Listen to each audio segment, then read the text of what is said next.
السلام علیکم ورحمۃ اللہ وبرکاتہ۔ حضرت علامہ مولانا مفتی سید سلمان اظہری صاحب نے کتنا اچھا بیان دیا ہے، اگر آپ سنیں گے تو آپ کا ایمان تازہ ہو جائے گا۔ دیکھو یہ ویڈیو کہ آج لہجوں کی سختیاں بڑھتی چلی گئیں، اور آپ کو پتا ہے قرآن پاک میں رب تعالیٰ نے یہ فرمایا وَلَا تَقُلْ لَهُمَا اُفٍّ وَلَا تَنْهَرْهُمَا، والدین کے بارے میں بچوں کو کیا کہا گیا؟ ان کو اف تک نہ کہو۔ لیکن زبان جب کھلتی ہے نا، ماں باپ کے خلاف نوجوانوں کو ہم نے دیکھا ہے گالی گلوچ کرتے ہوئے اور اتنی بری باتیں کہتے ہوئے، معاذ اللہ۔ عزیزان گرامی وقار، حضور نے تو یہ فرمایا جس نے پلٹ کر کے اپنے ماں اور باپ کو سخت لہجے میں بات کیا یا ان کی نافرمانی کی، حضور فرماتے میرا دل چاہتا ہے کہ اس کے گھر کو آگ لگا دوں، آگ لگا دوں۔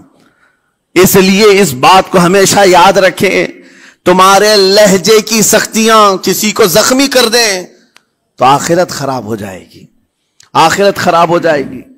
حضرت علقمہ رضی اللہ تعالیٰ عنہ حضور کے صحابی، حضور صلی اللہ علیہ وسلم کے صحابی، آخری وقت آ گیا تھا لیکن زبان نہیں کھلتی تھی۔ حضور پاک صلی اللہ علیہ وسلم کے پاس سفارش لائی گئی کہ آپ کے وہ ساتھی ہیں، انتقال کر رہے ہیں لیکن زبان پر کلمہ بھی نہیں آتا۔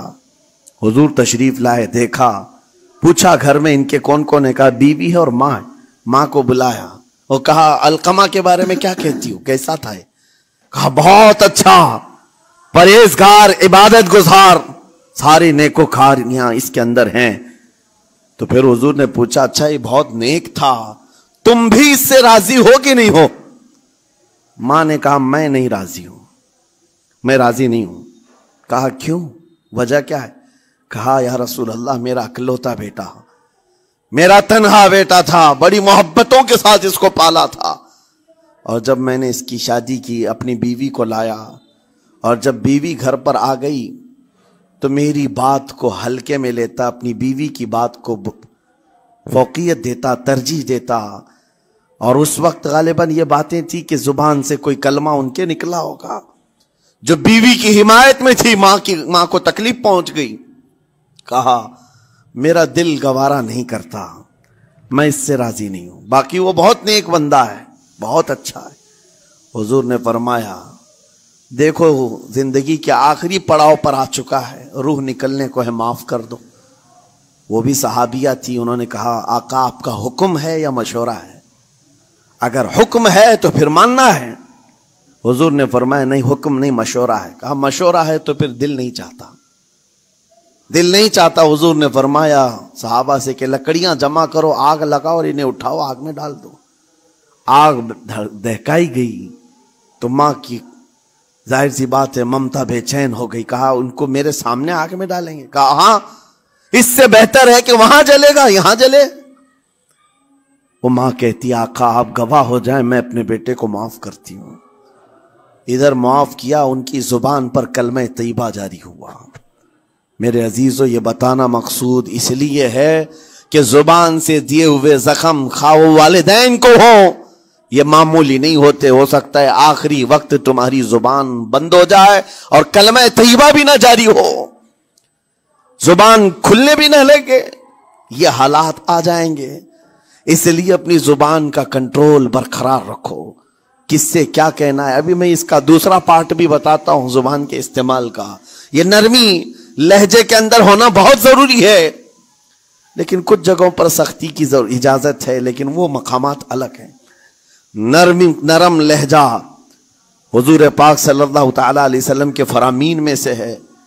ایک بات بڑی، بغداد مقدسہ میں نے ایک ولی پاک کی زیارت کی، ان کے آستانے پر بھی میں ابھی بیان کیا تھا۔ حضرت بہلول دانا مجذوب بزرگ تھے، اور بغداد کی گلیوں میں کہیں پر بھی بیٹھ جاتے تھے، اور جو جانکار تھے وہ سمجھتے تھے یہ اللہ والا بندہ ہے۔ مجذوب کس کو کہتے ہیں؟ جس کی یاد الہی میں عقل فنا ہو گئی، ختم ہو گئی، اللہ کے ذکر میں اور اللہ کی یاد میں اپنے آپ کو فنا کر دیا ہے، اس کے اوپر شریعت کا قلم نہیں۔ ظاہر سی بات ہے شریعت کے سارے احکام اس پر ہیں جس کی عقل سلامت ہے۔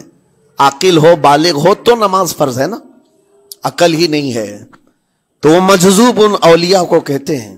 لیکن ان کے بارے میں حدیث میں ہے، اللہ کے نبی نے فرمایا وہ ایسے بندے ہیں کہ اگر اللہ کو قسم دے دیں کسی بات کی، اللہ ان کی قسم پوری کرتا ہے. وہ بہلول دانا بیٹھے ہوئے تھے. بغداد کا ایک مشہور تاجر تھا، لیکن خستہ حال تھا، بہت نقصان اٹھا چکا تھا، خسارے میں چل رہا تھا، بزنس پورا لاس میں. اور وہ پریشان حال بہلول دانا کے پاس آیا، گڑ گڑایا، کہا کہ حضور مجھے بچا لیں، رحم کر لیں، میں تاجر ہوں، لٹ گیا ہوں، لاس میں ہوں، کچھ آپ فرما دیں، میں کیسے اس بھنور سے نکلوں. بہلول دانا نے دیکھا، کہا ٹھیک ہے کچھ پیسے بچے؟ کہا ہاں ہے، وہ بس اتنا سرمایہ ہے کہ مال لیتا ہوں پھر بیچ دیتا ہوں، نفع نہیں ہوتا. بہلول دانا نے کہا ایک کام کر، کالا کپڑا جتنا ملتا ہے سب خرید لے، پورے شہر سے کالا کپڑا جہاں جہاں مل جائے سب لے کر اسٹاک کر لے. کہا جی حضور آپ نے جیسا فرمایا. گیا، جتنا سرمایہ تھا سب لگا دیا، کالا کپڑا خرید کر ایک جگہ اسٹاک کر دیا. اللہ والے کا حکم تھا. لیکن ہوا یہ کہ بغداد کا معمول تھا، 8 دن گزرے نہیں تھے کہ وہاں وقت کے حاکم کا انتقال ہوا. اور جب حاکم کا انتقال ہوتا تو شہر کے جتنے بڑے لوگ ہوتے، رئیس لوگ، وہ اس کے سوگ میں، اس کے غم میں کالا کپڑا پہنتے تھے. اور کالا کپڑا سوائے اس تاجر کے کسی کے پاس نہیں تھا. اور سارے بڑے لوگ پیسوں سے اس کے پاس کالا کپڑا خریدنے آئے. یہ منہ بولے قیمت پر، جیسے تیسے جتنی قیمت پر بولے سب خرید کر لے جاتے. اور پل بھر میں، ایک دن کے اندر وہ بہت بڑا کروڑ پتی بن گئے، بہت مال آ گیا. یہ بات یاد رکھیں، اللہ مال دیتا ہے، اس کے بعد پھر آزمائش بھی ہوتی ہے. مال اتنا آ گیا، اب لے کر کے مستیاں تھیں. چند دن گزرے، ظاہر سی بات ہے مال کو بڑھانے کی تمنا ہر ایک کی ہوتی ہے. کوئی یہاں پر اینڈ کرنے والا نہیں ہے دنیا میں، چاہے اس کا بزنس اربوں پر بھی پہنچ جائے، اسے آگے پہنچنا ہے. چند دن گزرے تھے، 8-10 دن. پھر آیا حضرت بہلول دانا کو ڈھونڈتے ہوئے. ایک جگہ میدان میں یہ مجذوب بزرگ بیٹھے مل گئے. آیا اور کہا او دیوانے بتا اب کیا خریدوں؟ پیسہ بہت ہے ابھی میرے پاس، بتا دیوانے اب کیا خریدوں؟ انہوں نے دیکھا، کہا کہ لہجہ تو بدلا ہوا ہے، پیسہ بہت زیادہ تھا. کہا کہ ٹھیک ہے کوئی بات نہیں، اللہ والوں کو ان سب چیزوں سے کوئی لینا دینا نہیں. آپ نے کہا مال جتنا ہے تیرے پاس سب لے کر کے خربوز خرید لے، تربوز خرید لے، جس کو کلنگڑ کہتے ہیں، تربوز پورے خرید لے. اس نے کروڑوں کی جائیداد پورے تربوزوں میں لگا تھی. سب تربوز خرید کر سٹاک کر دیا ایک جگہ.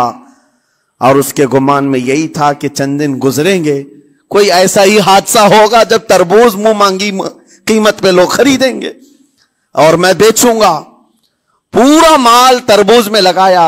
2 دن 4 دن 6 دن 8 دن گزرے، کوئی حادثہ نہیں. ادھر تو تربوز سڑنے لگ گئے، وہ تو زیادہ دن سٹاک نہیں کیے جا سکتے، سڑن شروع ہو گئی. پھر تھوڑے دنوں کے بعد پورے کے پورے سڑ گئے. کروڑوں کا مال تربوز میں سڑ کے چلا گیا. وہ کچھ بھی نہیں سکا، کچھ نہیں کر سکا. واپس چیختا چلاتا اسی حالت میں آیا، پہلے سے بھی زیادہ بدتر حالت میں میں آ گیا ہوں. دوڑتے ہوئے آیا، حضرت بہلول دانا کو ڈھونڈتے ہوئے. کہاں ہیں؟ وہ اسی جگہ بیٹھے ہوئے مٹی میں بیٹھے رہتے تھے. قریب آیا اور کہنے لگا کہ آپ نے میرے ساتھ ایسا کیوں کیا بہلول؟ بہلول دانا نے کہا کیا ہوا؟ کہا میں تو لٹ گیا، تربوز میں پیسے لگائے آپ کی وجہ سے اور پورے سڑ گئے. بہلول دانا نے کہا میں نے تو کچھ نہیں کیا، پہلے تو تجھے نفع ملا تھا وہ تیرے لہجے کی وجہ سے، اب خسارہ ہوا ہے تیرے لہجے کی وجہ سے. پہلے جو آیا تھا بات کرنے کے لیے اس وقت تیری تمیز الگ تھی، تیری تہذیب الگ تھی، اخلاق الگ تھی. گڑ گڑا کر کہا تھا کہ میں لٹ گیا ہوں آپ رحم کر دیں. دوسری بار آ کر کے کیا کہا؟ او دیوانے بتا کیا خریدوں؟ لہجہ بدل گیا تو پوری حیثیت بدل گئی. زبان ہماری اونچائی پر بھی لے جاتی ہے اور نیچے بھی لے آتی ہے. اس بات کو ہمیشہ ملحوظ رکھیں کہ اس زبان سے بہت سارے لوگ نفع بھی اٹھاتے ہیں، بہت سارے لوگوں کو نقصان بھی ہوتا ہے.